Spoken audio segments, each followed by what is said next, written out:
Hi, magandang tanghali po sa inyong lahat. Ngayon po ay araw ng Sunday. Titingnan po natin kung ano po ang mga makikita natin sa araw na ito ng Sunday. Ayan. Tingnan po natin ano kaya ang makikita natin sa araw na to. Ayan. Kamusta po ang araw nyo?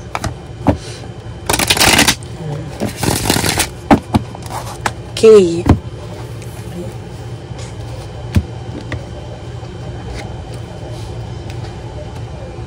Okay, tingnan po natin ha. 1, 2, 3, 4, 5, 6, 7, 8, 9, and 10.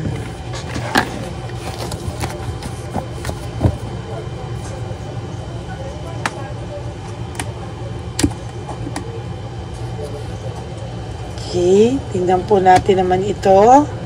Kuha po tayo dito ng 10 po ulit.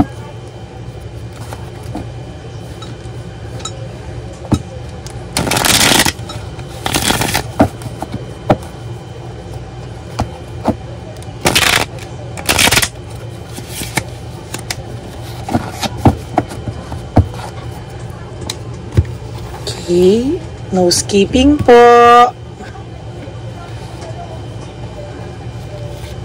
1, 2, 3, 4, 5, 6, 7, 8, 9, and 10. Okay.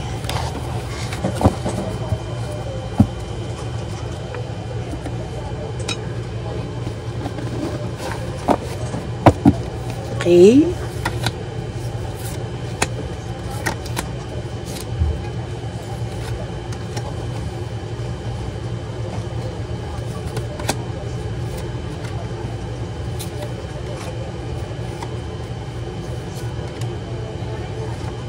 Yan.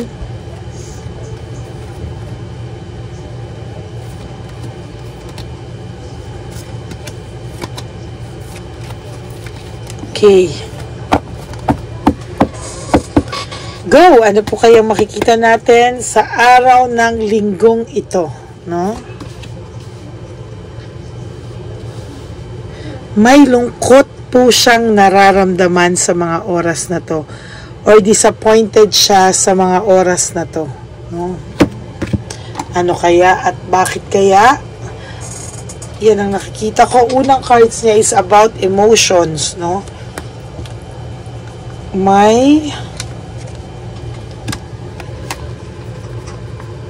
May lungkot siyang nararamdaman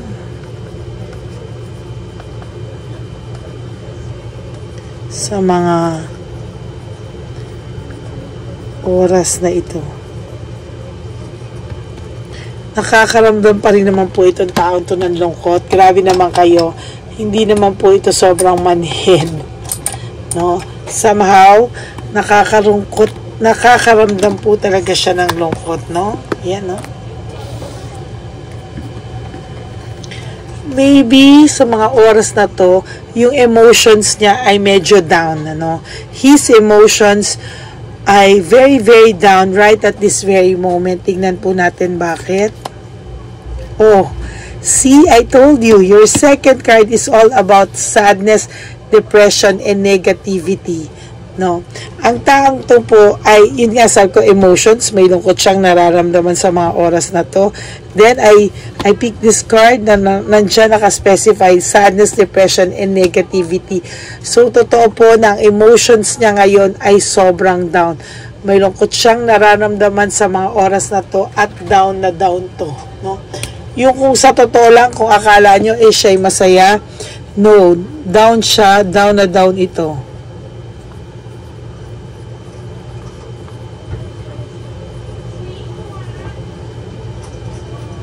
Down na down siya. Ayan, no? Tapos, hindi niya na pinapahalata.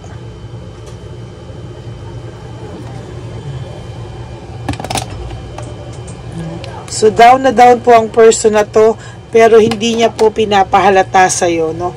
Maybe because hindi niya po gustong pagtawanan mo siya, or hindi niya po gustong pagtawanan siya ng mga tao, no? Or hindi rin niya po gustong mahusgahan siya na, or masisi siya. Ang dami niyang hindi gusto, no? Pero sa totoo lang, talagang down na down po ang person na to sa mga oras na to.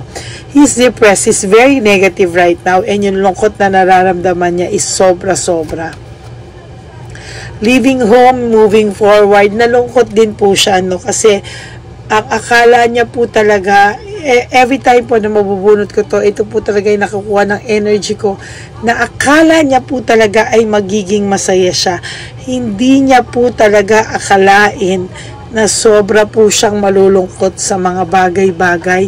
Hindi niya po akalain na akala niya po new feelings, new person, new everything. Akala niya po magiging masaya siya. But it's the other way around, no? Parang nakarma po siya nang hindi niya sinasadya. Oh my God, no? Sadness, depression, negativity, leaving home, moving forward. Yung leaving home, moving forward niya ay nag-create sa kanya ng too much loneliness, no? So, yung pag-iwan niya po sa'yo ay nag-create ng too much loneliness, na-isolate niya po ang sarili niya ngayon. To be honest with you, yung mga nakikita niyo pong masaya sila is not so true, no? Hindi po siya totoo, no? Kaya wag ka pong malungkot, hindi po totoo yung nararamdaman niya. Ano ba to? Parang yung cards niya, 1, 2, 3, 4, 5, ay paikot-ikot lang sa lungkot. Emotions niya is very down, sadness, depression, negativity, leaving home, moving forward, loneliness again, and leaving behind again, no? Leaving behind, leaving home, moving forward, loneliness and isolation, leaving behind and moving on. Ano ba yan? Parang roller coaster, pare-pareho lang na ganyan, ano? Ito, sa 5 cards pa lang niya, says it all, no? Talagang, ilan na yung cards kong nabubunot, pero ganyan at ganyan po ang nabubunot ko. It's all about, really, it's all about, sabi sa inyo, yung first pa lang niyang cards, na feel ko na agad pagbukas ko, it's all about sadness and loneliness, yung emotions niya, and very down and depressed, and then talagang sinunod-sunod ako ng mga cards na ganito, no? Okay, wala po siya sa kanyang katinoan, wala po siya sa pag-iisip niya ngayon, sa tamang pag-iisip niya ngayon. He is very, very down. Gulong-gulo po ang taong ito. Hindi niya po mabalanse yung gusto niya sa buhay niya. Hindi niya po kasi alam ano ba talaga ang gusto niya sa buhay niya. There's doubts, no? May doubts pong nararamdaman ang taong ito. Lack of self-awareness, meaning siya mismo naguguluhan sa sarili niya na hindi niya po alam paano at saan po siya sasaya. Hindi niya po alam paano sumaya. Ginawa na po niya, akala niya nagsawa siya sa'yo, iniwanan ka niya, may tsabilitang palaka siya. Pero ngayon, ayan, no? Hindi pa rin daw siya masaya. Ikaw po, somehow, I can see that you're starting to recover from what happened. Sobrang sakit po sa'yo nitong nangyari sa'yo. And this is sudden shock, no? So, huwag kang maiyak, kapatid. Huwag kang maluha-luha dyan. Kasi kahit papano, no, I can see that you are adjusting from your situation. Hindi ka naman pinabayaan, di ba? Kaya, ito, nakikita ko na somehow, you're starting to recover, to adjust. Patawarin mo, kapatid, no? Patawarin mo, pero wag kang makakalimot. Magpatawad ka, pero wag mong kalimutan na minsan sa buhay mo, ginago ka talaga nitong lalaking to. Lack of resources, very unstable. Akala niya din, pag marami siyang pera, magiging masaya siya. Ngayon, may lack of resources na naman siya kasi inubos niya po lahat ng meron siya. Winaldas-waldas niya. Wala naman na siyang aasahan. Ngayon, ayan.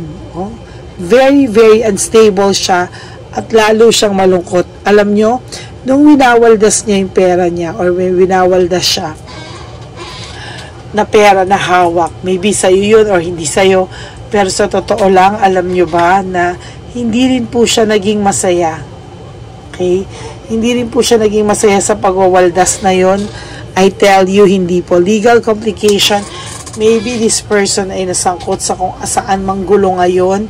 No? Baka mamaya nag-aaway sila ni Chad Bilitang Palaka because of too much selos din po sa'yo.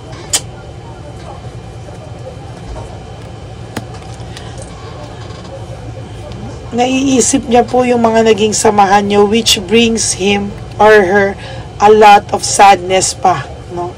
Nakiisip niya po ngayon kung ano pa po yung mga pinagsamahan niyo, hindi mawala-wala sa isip niya. Kaya somehow, ayan, ano, malungkot siya. This is all about impulsive decision.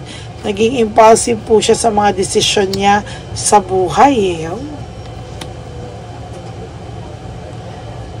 May tensyon siyang nararamdaman kay Chabilitang Palaka.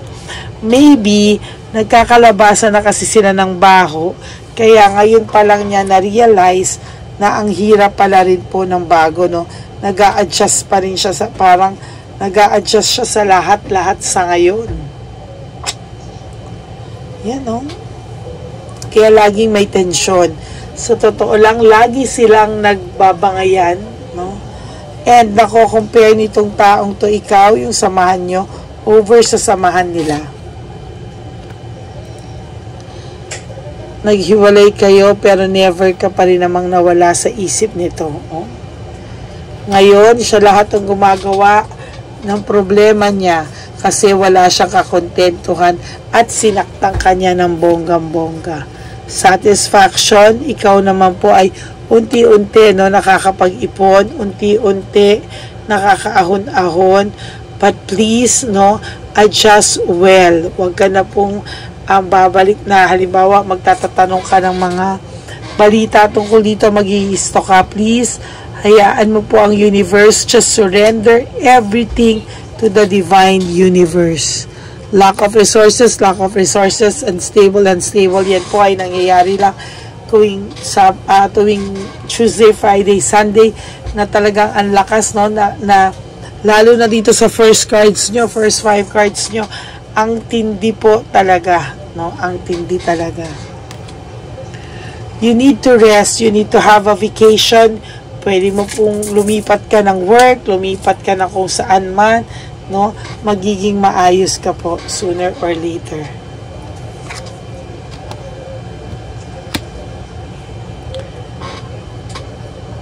One day, this person will reach out to you.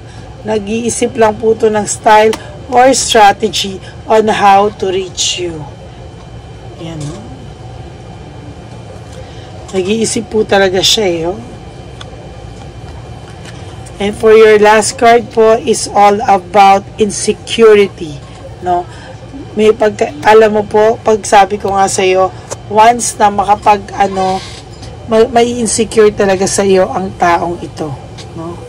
May insecure talaga sa iyo ang taong to pag nakita niya na naka-move on ka na, naka-adjust ka na, and you have bagong person, hindi po kakayanin ito. He will always be insecure and compare you to Chabilitang Palaka and compare him to your bago, no? Kaya sinasabi ko po, hindi po madali ito. Pag ito po ay nasaktan, bumalik sa kanya ang karma, talagang he will feel triple yung sadness and loneliness. Okay? So that's it for your first reading. Tingnan po natin, kuha tayo ng 5 cards. No?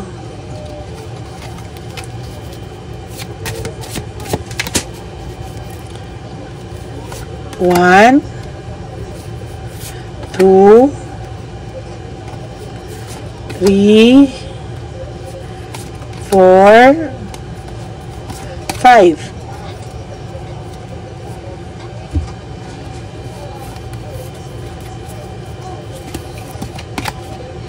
I can't make you happy. Okay. Hindi ka raw po niya mapasaya dahil naisip niya sa dami ng kalokohan niya, sa dami ng kasinungalingan niya, iniisip niya po na naging masaya ka daw ba sa naging samahan niyo. I can't handle your love, meaning hindi niya po alam paano hawakan yung pagmamahal mo, paano alagaan yung pagmamahal mo, kaya nawala ng parang bula sa kanya. I am black, maybe you and him wala kayong communication at all. This time, parang kayong dalawa ay walang matinong pag-uusap. Is it all too much? It is all too much. Hirap na hirap po to sa nangyayari sa kanya ngayon. And for your last card, please do what is best for your heart. Parang iniisip niya na, sige, gawin mo muna kung ano makakapagpabuti sa iyo ngayon para makapag-move on at mawala daw ang galit mo, pero wag ka lang daw pong manghahanap ng iba. Secretly, this person is hoping na hindi ka po makaka-move on from him, no? Gusto niya po talaga na wag kang maka-move on para pag bumalik siya sa iyo anytime, andyan pa rin siya, no? Yan ang mahirap. Okay, that's it for your reading, no? Wag po kayong malulungkot at babalik po ako. I'm sorry, naging busy lang po ako. May mga inasikaso po kasi ako, no, na para sa ating charity. Kaya medyo naging busy lang po ako. But rest assured na hindi ko po kayo nakakalimutan. Okay? Maraming salamat po to all my Lady Elena friends, family, and subscribers. I love you all from the bottom of my heart. For those of you who wants to have a private reading with me, you can message me at Lady Lee Elena.